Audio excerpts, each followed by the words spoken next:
Welcome to the inaugural episode of Have You Heard This? This is going to be a new video series where I discuss about a number of different recordings that I think are worth listening to, which is why I asked the question, have you heard this?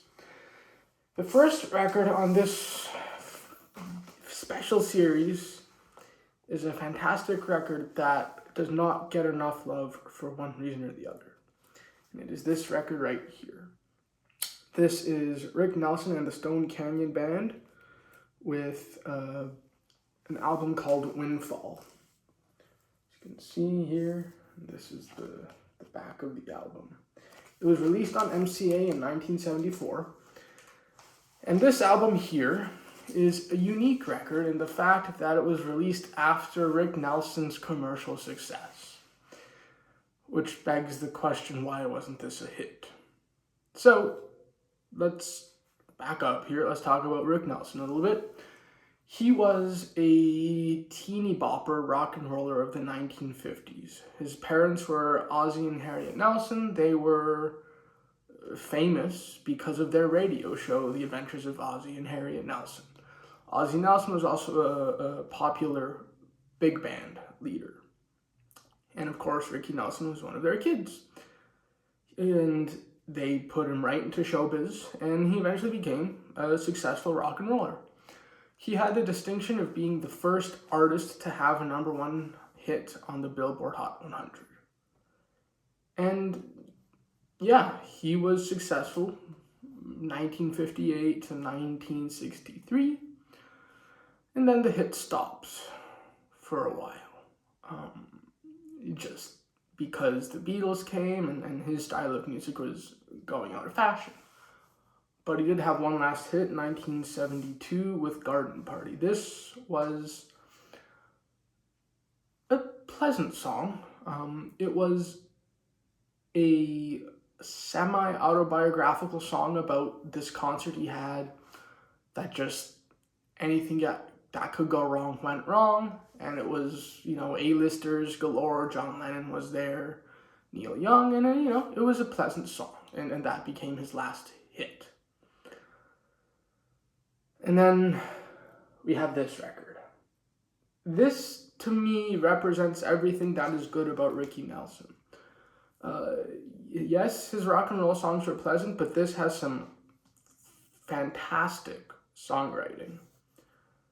So let's take this out of the plastic so you can see what it looks like on the inside.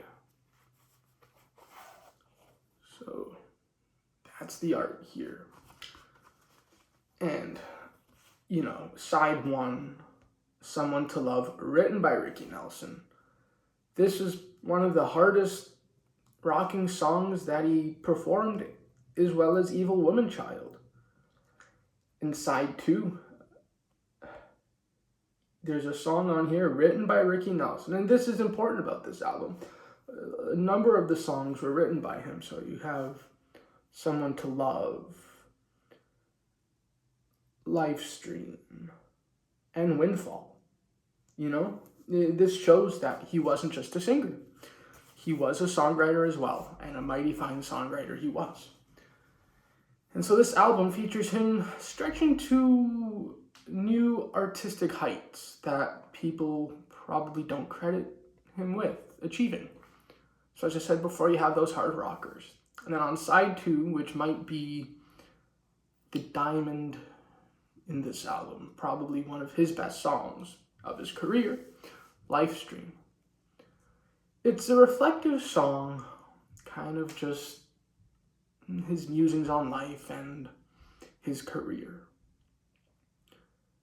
And that's the song. That is how my discovery of this album all began. And the reason why is Olivia Newton-John did release a cover of Lifestream in 1975. I won't name that album because that album will be on this series. And I was listening to it and I was touched by the lyrics. And of course, as one does when listening to a record, you look at the credits. Then I see R. Nelson. So of course that leads me to that rabbit hole of finding this album, and I'll just read you some of the lyrics. The river keeps on rolling, my Lifestream keeps on flowing, only you know what you're doing to my soul. It's, yes, reading it out loud maybe is a little cheesy, but there is something poetic about it.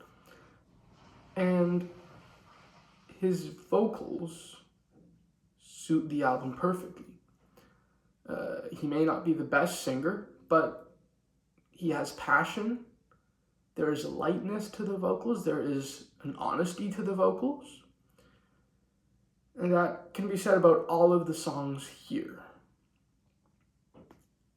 I can't say enough about this album. It's just fantastic country rock released in the 70s by an artist whose career just stopped before the 70s, and this deserves a little bit more attention. So this is the first episode. This is Windfall by Rick Nelson and the Stone Canyon Band. So, this is the goal. The goal of this video series is just to introduce you, give my opinions, give a little bit of information about these albums, just so you can go out and discover something new. And hopefully, I'll show you an album that'll become your next favorite album. Thanks for watching.